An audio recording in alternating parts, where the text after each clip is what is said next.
Hey everybody, Masaki here. Welcome back to another episode of Shining Forces. You recall in the last episode, we left the town of Rudo to go over to Dragonia and stop Cain and Dark Soul, and got confronted by another group of Dark Soul's forces here to prevent us from entering the town.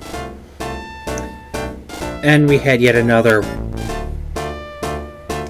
moment where we had, as we were moving along the battlefield, we had more surprise enemies pop up. We took out the first group of surprise pop-up enemies here, but we'll have more of them showing up here shortly in this fight. So we're not quite ready to head over to these people. Now we stopped here on May's turn, but I do want to say the one thing I do want to say is that this group right here in front of the town here, which is Dragonia, these people will not move because they're effectively blocking your entrance to the town. And the High Priest is more or less the boss of the battle, although if you take out the Durahan as well, it ends the fight. But the Master Mage is the boss, my bad. Because the Priest is only going to be healing the Master Mage. And he'll be healing damage after every battle, after every round of turns. But taking out the Durahan essentially will end the fight as well. So you want to take the two of them out the last to get the full experience from the fight. Now coming up here shortly, we're going to have another Master Mage popping up on the north side of the forest here. Most likely in front of us. In an arrow formation. Well, not in an arrow formation, and the arrow-shaped dip in the forest about right here.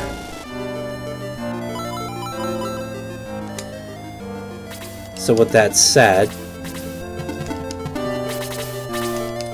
let's move everyone forward more. I totally forgot that we still had a couple people a little further back in the forest there. And aside from that mage, there's still going to be another pop-up showing up a little later on. But I'm not quite ready yet because we still have some people a little bit further back in the forest here. Alright, so let's actually move Xylo back a little bit.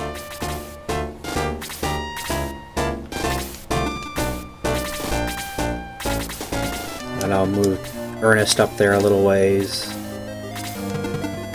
Alright, now Chris is actually essentially in the group again.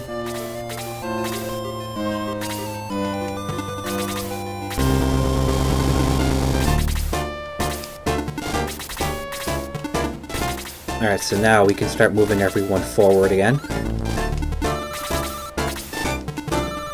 And this is where you want to kind of pay attention to where you're placing your units, because most of them have restricted movement space, so you could potentially place a unit in a spot where another unit can go. And that might be where you want to place that unit, but they might not get their turn till later on. So you might hinder where you want to place everyone by doing that.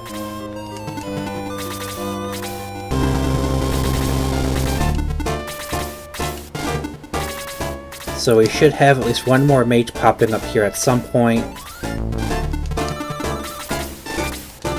As well as another brand new enemy showing up eventually here.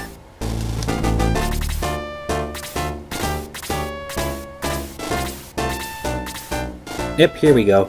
These guys. 1, 2, 3, 4. 4 golems.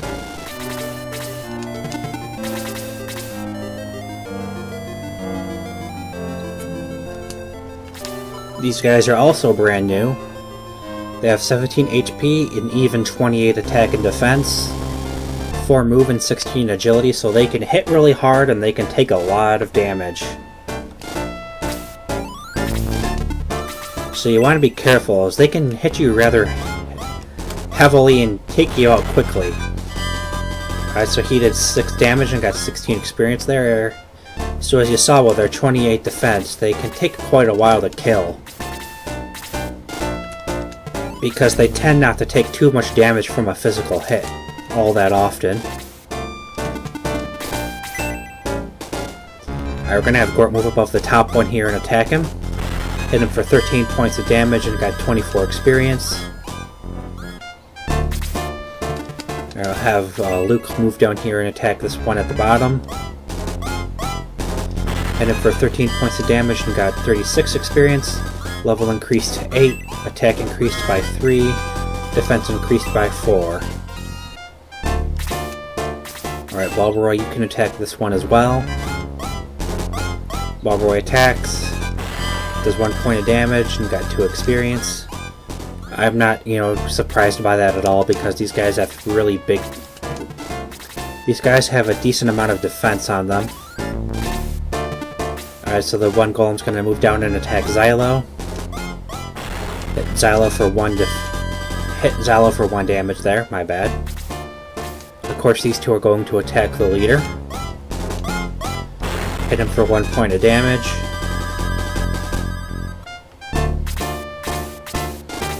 And like I said, those guys by the town entrance there are not going to move because they're blocking it off. The second one is attacking our leader, hit him for 1 point of damage. That one's going to attack Luke. Luke takes 1 point of damage.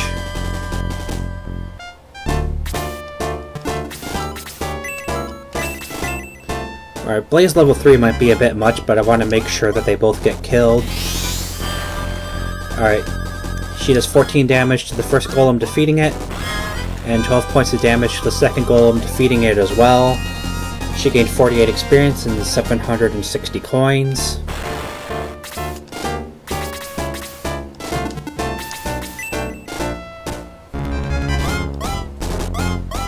Alright, our leader is going to attack this golem for 6 points of damage and got 16 experience. And then we'll have Omni move over and cast Freeze level 3 on these other two. Hits the first golem for 16 points of damage, defeating it. And the second one for 15 points of damage, defeating it as well. And she got 48 experience and 760 coins too. Alright, and now I'm just going to kind of group everyone back together before taking on the final group of enemies there by the town entrance.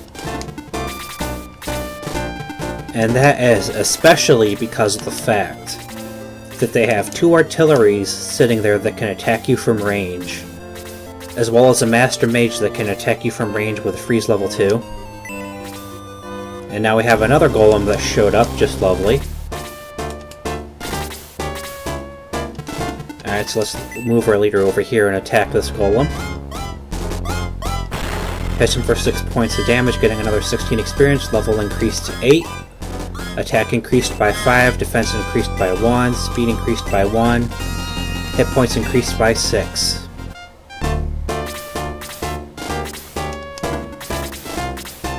Alright, Gort and Xylo, you've done enough there.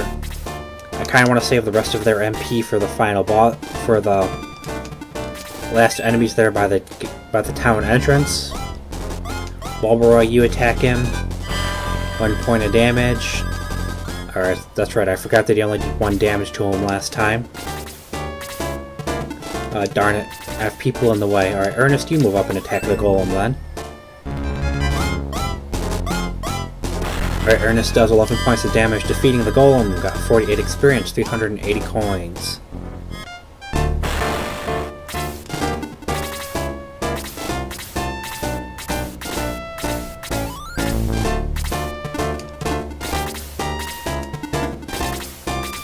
Alright, now I'm gonna start moving everyone up towards these enemies, but try to keep them out of range from getting hit by the artilleries there, and keep them out of range, or not out of range, but keep them from being grouped together too closely, so that they can't cast a Freeze level 2 on a group of them at once.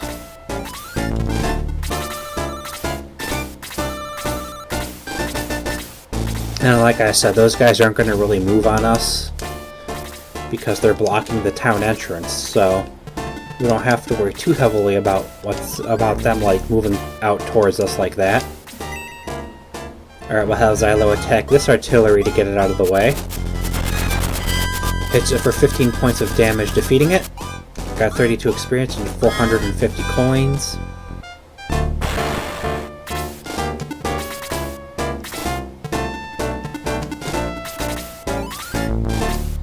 Yeah, I kind of figured that the mage would cast that, but again, it's only hitting Xylo, so... Hits Xylo with freeze level 2 for 10 points of damage there.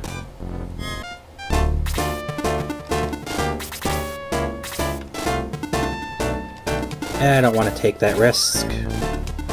Alright, Luke, you move up and take out this artillery. Luke inflicts 18 points of damage, defeating the artillery. Got 32 experience and 450 coins.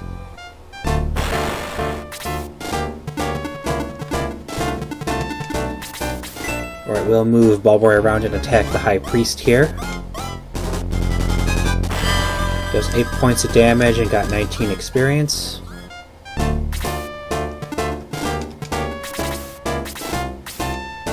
Priest is going to heal himself. Recovers his 8 points of damage.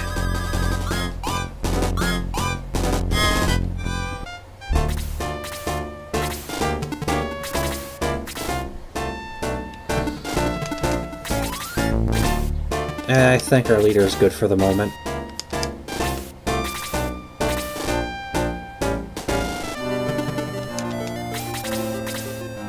We're slightly safe there, but I'm going to move you down. Oh wow, he didn't cast it on them. I'll have Luke move up and attack the Durahan here. Does a critical attack of 31 damage, defeating the Durahan. Got 48 experience and 700 coins. You'll never beat Kane, shining fools. Hero, you must stop Kane before he finds the manual of the seal. Onward! Okay, well I wasn't expecting to take out the Durahan in one hit there. I was wanting to get the experience for all three of those enemies, but... you know, sometimes things happen. Alright, so now let me scroll ahead a bit of my notes, because there are some items and things to find here in the town before you start the next battle. Right here in this building, there's an item shop. So if you needed to buy healing seeds or medical herbs, right here you can do it. And you can sell any items that you might want to sell there as well.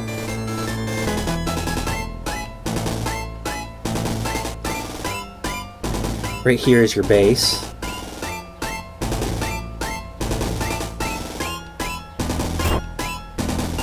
Right here is a chest.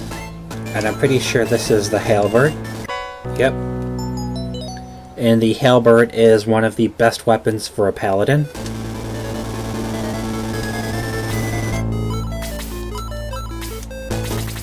Oop, nope. Wrong item there. So we're going to give the halberd to Ken.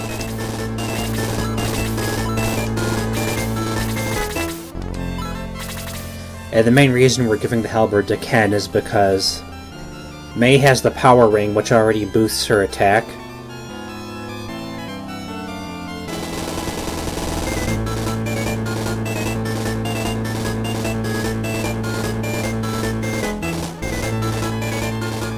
That's right, okay. You don't go to that house that way.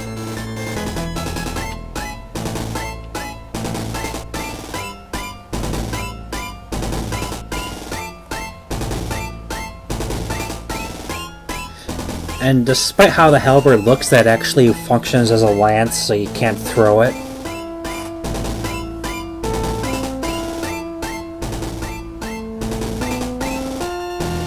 And that can be used as an item, like the heat axes can.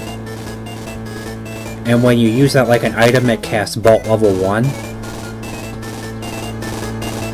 And like the heat axes and any other rings that can be used as items, be careful if you're going to do that, because it'll start to crack after a couple uses and eventually break if you're not careful and have to be repaired.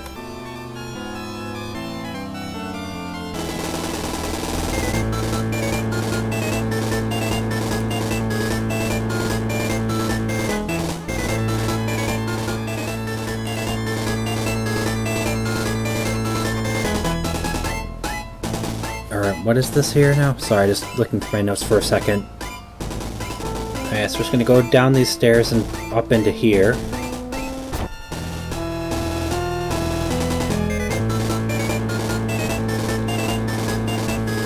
I will come back to that. I think my notes actually had us going elsewhere first.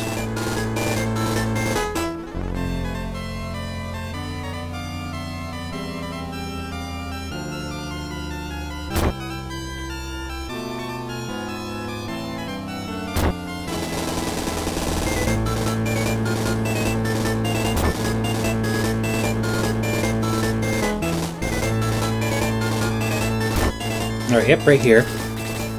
Hi again, this is Dragonia, so where are all the dragons?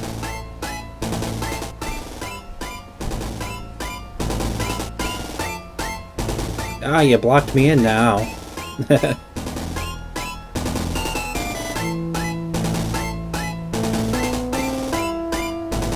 If you notice, all the way back there in the corner, inside, once you can move past this guy to get back in there, is a chest.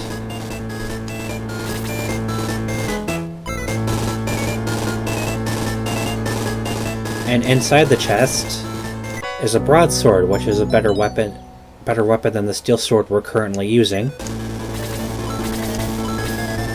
So I'd suggest equipping that on your leader there, unless you'd rather give it to Belvoir, Amen, or another sword user that you're currently using.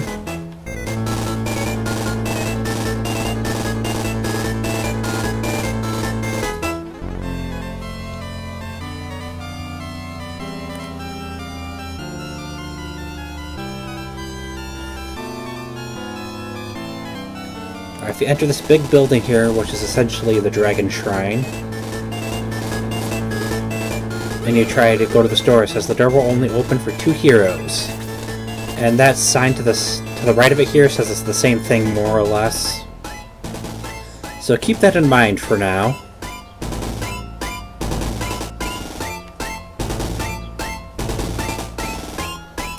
So I know I wasted a lot of the video's time just looking through notes and everything and finding stuff in the video here. But that just lets us get into the next fight in the next video. Okay, so once you're done exploring everything else, you want to come back into this building where the halberd is. Go down these stairs, through this underground passage, up into this building, and you come across this guy. Hey, go away.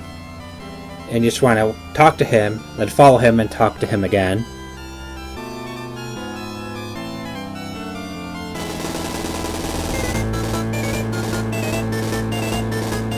And you just talk to him again. And he'll say, I don't want to fight. Okay, just go away. And then Karen comes in. Oh, this is Blue. Blue, this person is our friend. He's here to help. So stop shaking, you baby. Oh, Karen, you are so mean. Then you just come back here and talk to him again. Just leave me alone. And then you talk to Karen again. I was worried about Blue, so I followed you. I really think he's hopeless. I'm disappointed in you, Blue. Help, help, Blue, hero. That's Karen's voice. And he just pushes you out of the way. And then before you leave, you want to come back here and open this chest that Blue was in front of. And you get to find another shower of cure.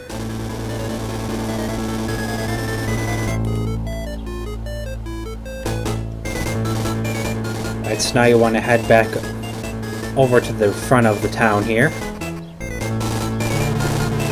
Well, Dragon, if you want to save this girl, open that shrine door. Blue, don't listen to him. Remember that you are a sacred dragon. Karen, no! What are you going to do about it, crybaby dragon? Blue spews fire. Arr! And I move down once and talk to him.